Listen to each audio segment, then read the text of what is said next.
Hello and welcome to this presentation about safeguarding at the Isle of Wight College. It is really important to note that the college is seen as a safe and welcoming place. 96% of our students feel safe at college and 95% believe that staff and students are respectful of each other.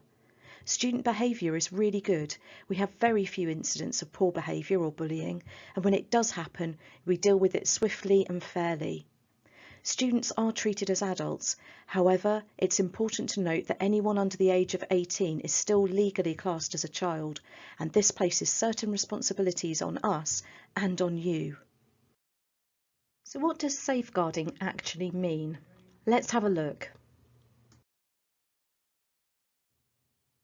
The dictionary offers us two definitions of safeguarding. There's the verb, which means to protect someone or something from being harmed, and there's the noun, which is a person who looks after us, who protects us against danger or harm.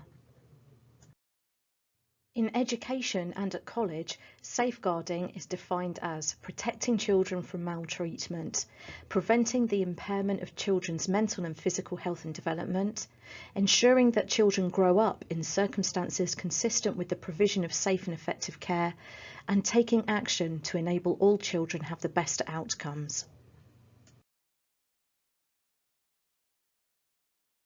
Please watch this short video which tells you more about safeguarding. What is safeguarding? It's about the preventative action. It's about taking the necessary steps to prevent issues like bullying, harassment, discrimination, abuse, and neglect.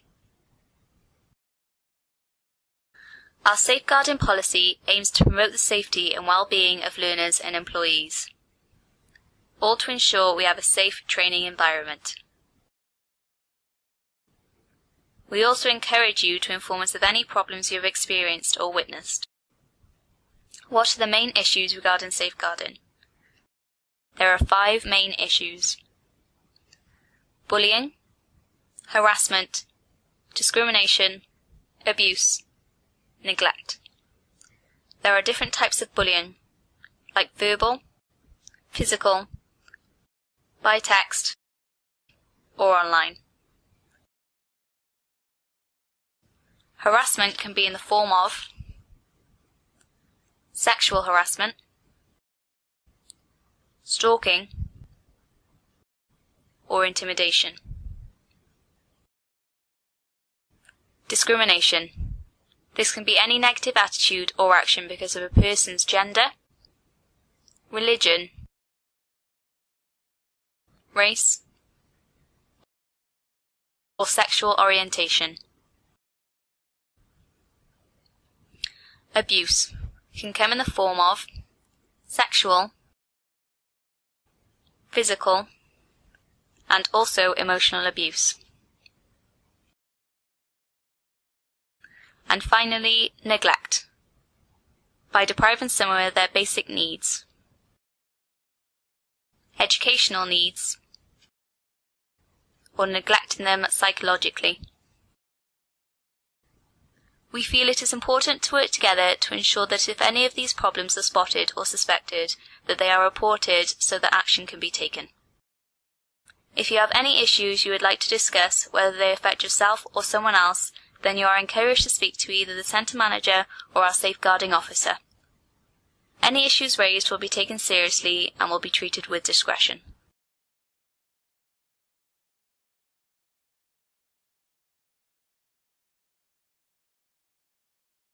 So if you're at college and you have any problems or concerns, who can you talk to?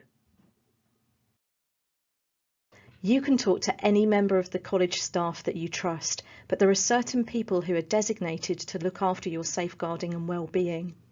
Firstly, there is your pastoral and progress advisor, then your teacher, your course leader, the curriculum manager, or even your head of department can help with any concerns you may have. At the college, there are 2 people who are designated as safeguarding leads. One is Michelle Campbell, who is the Head of Safeguarding and Student Advocacy. The other is Roland White, who is one of the college's assistant principals. They are there to help you with any issues you may have that you can't resolve locally. Of course, there are times in our lives when we're worried about someone else, not ourselves. If this happens to you, talk to your tutor or to your PPA, your Pastoral and Progress Advisor. You can also speak to Michelle Campbell, who's an excellent source of information, or to Margaret Fraser, who is the college chaplain. To help support safeguarding, the college also works with a number of external organisations. This includes Children's Services, the College Nurse, Barnardo's, and the Drug and Alcohol Support Service, Inclusion. So now you have a good idea of who you can contact inside college if you need help and support. But who can you go to outside college? Let's have a look. You can approach the NSPCC if you are concerned about a child or if you are under 18 and in need of support. Their details are provided here. You can also contact Childline if you are feeling anxious or in need of help. Their website has lots of useful information about coping with life. Go to the website to find out more. There is a short video you can watch about how Childline can help you, plus the options to email them or talk to a counsellor one-to-one. On the island, you can contact the Community Children and Adolescent Mental Health Service. You need a referral, but their details are here. You can also talk to the Youth Trust for tips on supporting your emotional health.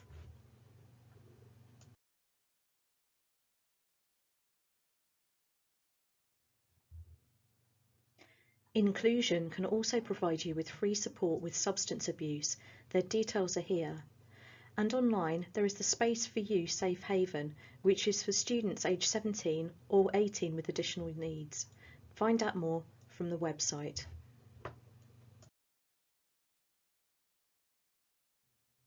Domestic abuse is clearly a very serious matter.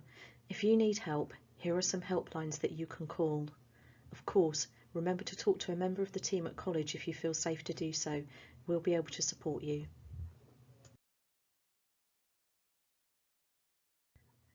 So as you can see, safeguarding is a really broad topic. There's lots of elements that we want to support you with. Here's some more information. If you are worried about your emotional or mental well-being, talk to your PPA or a member of staff you feel comfortable with. Lots of staff have had training in supporting your mental health, and several are trained in mental health first aid. There are loads more resources on the mental health channel of the Student Information Team, including links to apps about mental health and well-being. COVID-19 and lockdown have been difficult and challenging for many of us. If you are finding being back at college hard, talk to your PPA or a member of staff that you trust. We can help. And there are lots of resources about coping with a pandemic and lockdown on the Student Information Team. Look at the Things to Do channel, as well as the Mental Health and Wellbeing channel. It's important to remember to keep physically healthy and fit. The college has a well-equipped gym, which is free for students to use. We encourage you to walk or cycle to college if you can, and please note that if you have a bursary, you may be able to get financial help towards the cost of a bike.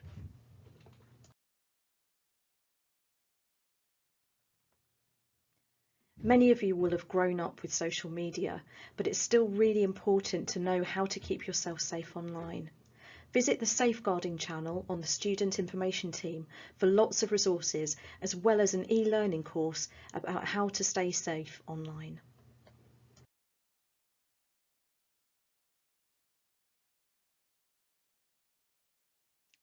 Radicalisation and extremism are words that we hear a lot in the media. Radicalisation is when someone is persuaded to support terrorism or extremism. In other words, they have closed and intolerant views which can result in hatred and violence towards others. If you are concerned about any of these things, talk to your PPA or to Michelle Campbell, the Head of Safeguarding and Student Advocacy. You can also find out more from the Safeguarding channel on the Student Information Team.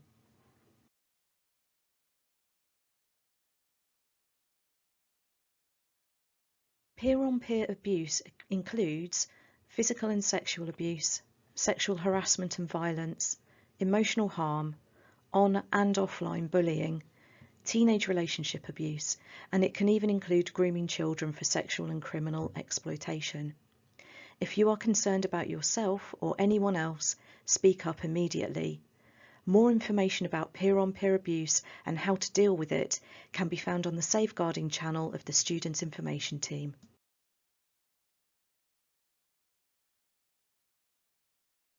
Thank you for taking the time to listen to this presentation. Remember, if you've got any problems, just get in touch as we've detailed. We're here to help. Thank you and good luck with your studies.